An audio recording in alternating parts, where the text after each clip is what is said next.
Welcome to Arcades. As far as opening hand goes, yeah, I like it. We're going to keep on this one. We have really good utility in the hand and Tetsuko. It's going to allow our creatures with power toughness 1 or less can't be blocked, which is always a lot of fun when you get these walls on the battlefield. But other than that, we've got a lot of defenders. We also have another way to kind of protect our board state, which is always nice, even though we're probably not going to need it that much against mono green. But you never know. It's always nice to have it in the hand. But yes, welcome to some Arcades. Hope you're excited. This is one of the, I've had a lot of fun playing this deck, and I'll kind of explain what we've got going on here in just a second. Let's see if we can't make the land drop down. Do we want to lead off with Canopy Vista? I think we're okay with that one. Let's go to get down Canopy Vista. We'll definitely use that Marsh Flats to grab a blue source because we've got two green-white sources in the hand with Sun Petal Grove and Temple Garden. Anything else, we're going to go and pass turn to our opponent. We're playing Arcades, the Strategist, Flying in Vigilance. Whenever a creature with Defender enters the battlefield under your control, draw a card. Then for each creature you control with Defender assigns combat damage equal to its toughness rather than its power and can attack as though it did not have Defender.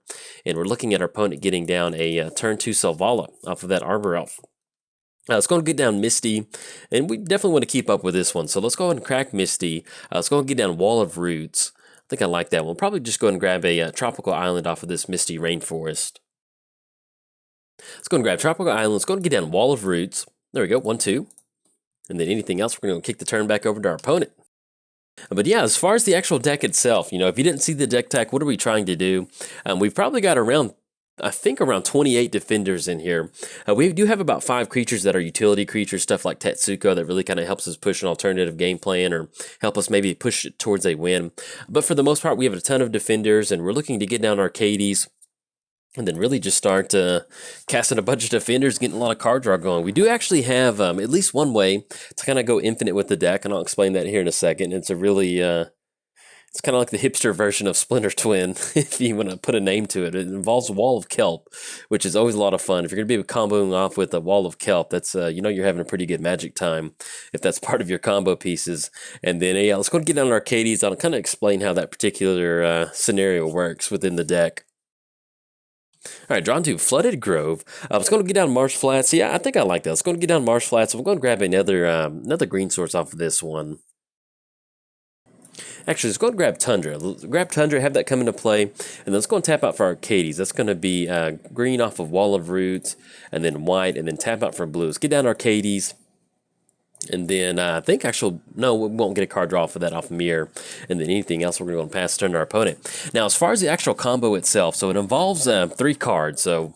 at the point, if you can get 3 cards assembled on the battlefield, probably deserve to win through an infinite combo. But it involves 2 defenders. It's going to be Wall of Kelp, which has a double blue activation of tap to put a 0/1 Wall Kelp defender token onto the battlefield. So right off the bat, even if you don't have any of the other pieces, it's going to allow you to get some pretty good card draw simply just for 2 mana, which is always really nice. Opponent's going to be swinging in for 5/6. Do we want to chump block on this one? When it deals like combat damage, you're going to be able to get that. Yeah, that's fine. We've got some pretty high toughness creatures. We do need to deal with Uzama's Jitte, though, at some point once they start going for those activations. If they keep going for that one, it's going to be really hard for us to kind of deal with those activations, especially if they're going to be able to get rid of Arcades on that one. And actually, let's get our turn going, and then I'll explain the rest of that combo.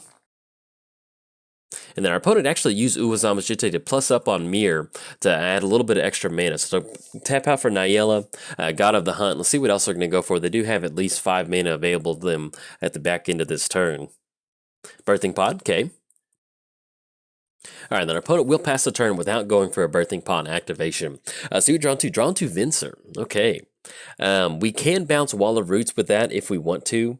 That'll give us an additional card draw. I do like leaving up Teferi's Protection, though. So let's do this. Let's go and get down Flooded Grove. Let's go and tap out for Wall of Tanglecord. That's going to be 1, 2. We'll be able to draw a card off of this one entering the battlefield. And then hopefully maybe we draw into some sort of flicker effect outside of Venser, maybe like Ghostly Flicker or something like that one. We can cash in some pretty good card draw. So we'll get the Selvala trigger going, get the Arcades card draw trigger. Drawn to Prophet of Krufix, okay. And you know what? Let's do this. Let's go ahead and we could go for Tetsuko. That's going to allow us to at least kind of swing in for 9. And we'd put us kind of racing our opponent. Do we want to go for that one? Yeah, let's go and do that. Let's go and get down Tetsuko. I think I like that. I wanted to leave up Teferi's Protection, but I think I kind of like going beat sticks on this one, kind of pushing past our opponent. We're going to be able to swing in for 9. Excuse me, swing in for 4. It's going to be 7 coming across. And actually, does that have reach? No, it does not have reach. Nothing has reach. Okay. Big swinging in for 7 and knock our opponent down to 23, and that will be 3 total commander damage. And then anything else, we're going to go and pass turn to our opponent. But yeah, as far as that combo goes, so we have Wall of Kelp, which allows us to go for that double blue activation, get those Kelp tokens onto the battlefield. And then also you have Axebane Guardian. So Axebane Guardian, you're going to be able to tap to add X amount of mana to your mana pool, where X is the number of defenders that you control. So you tap Axebane Guardian, add some mana to your mana pool. Oh, and also you need to have Intruder Alarm on the battlefield, which is an enchantment. So you have all 3 of those on the battlefield. You get down Wall of Kelp, Axebane Guardian, and then Intruder Alarm. You tap out for Axebane Guardian. Use the mana from that to go for a Kelp activation. That Kelp token enters the battlefield, untap your creatures, and then basically just rinse and repeat. You end up with infinite mana, infinite creatures, and then infinite card draws. You know, you choose whatever amount you want to stop at. But long story short, you get to draw a ton of cards off of that one, and then kind of push it into an alternative win condition. We have stuff like Crossroads, which is going to give us haste. So if we have to draw ourselves out to kind of win the game out, we can definitely go for that one. And then also fun stuff like Crater Hoof. You get to cast Crater Hoof and give all your defenders a really nice power and toughness bonus. All right, so our opponent did add in the neighborhood around 10 mana to their mana pool. So we'll see what they've got going on. They're going to get down Silver Heart. Okay. Hadn't seen that card in a little bit. +4/+4, and it does have Trample. So we'll see how they want to actually go for that Soul Bond trigger. Now, they did actually go for the Soul Bond on go for Mir Superior.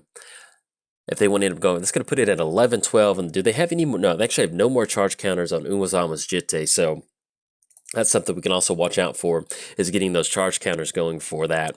Now, one of the good things about Venser is it works really well in the deck when you use that +2 ability to exile target permanent that we own. But if we use that -1 ability, creatures you control can't be blocked this turn. You know, it's always nice to have Tetsuko on the battlefield, but it also kind of puts us in a spot where we simply just tap out for -1 or go for a -1 activation, and you're able to swing in with a ton of damage from our creatures coming across. Let's see what they're going to go for with this Birthing Pod activation. An opponent's going to get down Fauna Shaman onto the battlefield. Okay, so we do have an 11-12 coming across, and Nayela swinging across for a 6-6. Yeah, we'll go and take it on this one. That's going to be 17. Yeah, we can make that work. We do have Teferi's Protection next turn. We can actually use that to fog that out if we want to tap out for Prophet of Krufix, and then maybe kind of see what else we kind of draw into as far as protecting our life total. And then with Tetsuko, it's going to allow us to kind of at least get in for 10 damage between our Wall of Roots and then Wall of Tangle Cord. So let's see what we draw into. Draw into Worn Power Stone. Let's go and get down Sun Petal Grove. Yeah, I think I like that. Nothing has reach at this point right now. Let's go and push in with the whole crew on this one. Okay, so we're going to have 10, we're going to have 11, then 14 coming across. That will put them down pretty low, and also allow us to tap out for Prophet of Krufix, which is going to keep us open for Teferi's Protection. All right, puts them down to 9. Let's go and get down Prophet of Krufix. That's going to be... And actually, yeah, with Uwazama's Jitte, they're not going to have enough charge counters to take care of anything, so we'll actually be A-okay on this one. All right, let's go and tap out for that. Get down Prophet of Krufix. That's going to give us the untap step. All right, there we go. And that puts us online for Teferi's Protection. Now, if our opponent somehow draws into something, I'm not entirely sure what they could draw into. We basically should kind of have the game for next turn, because we tap out for Teferi's Protection, our life total can't change, and our permanents phase out. So it's basically going to blank out their entire turn. So we'll kind of do that in response before they even go for something with Uwazama's Jitte. And then next turn, ooh. Or you can get down Platinum Angel. Okay. You can't lose the game, and your opponents can't win the game. That's like that one card that stops us in this particular scenario. Okay, well, either way, we're going to need to go for Teferi's Protection on this one. We'll see if we can't find some sort of answer for Platinum Angel. Dang it. That's a bummer. All right, so they get down Platinum Angel. They can swing in if they want to. They're going to be able to get those extra charge counters. And I was trying to think of like what they could do to stop us from winning next turn. And I was just like, there's nothing green can do. We're going to be able to phase out, and they can't really stop our creatures from coming across. No, there's Platinum Angel. Never mind. They can't lose the game, and we can't win the game. So let's see what else they're going to roll out for the turn.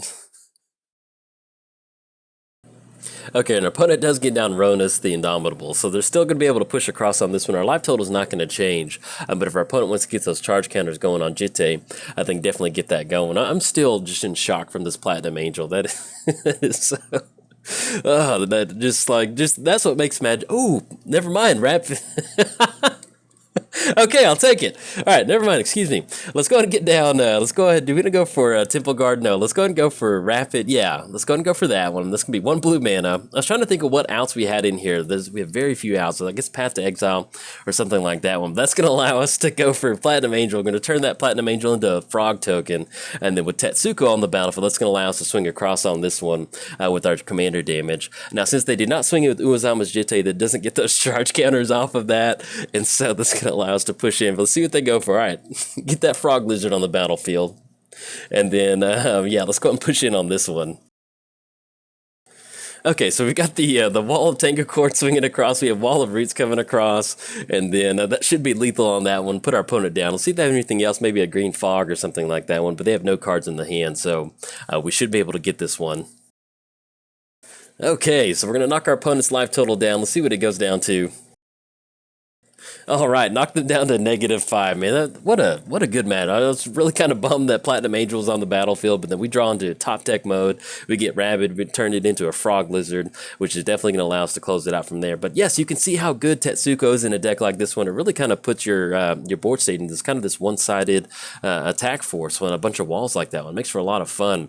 And oh, also with Prophet of Krufix, I am playing 1 versus 1 commander, and so Prophet of Krufix is legal in 1 versus 1 commander on Magic Online. It is still banned in Commander, so just to kind of get that on there. I always forget to mention that, but yes, this is banned in regular Commander. It is legal in 1 versus 1 Commander, which is what I'm playing. But anyways, if you enjoyed the video and you enjoyed the walls, like and subscribe. Thanks. Bye.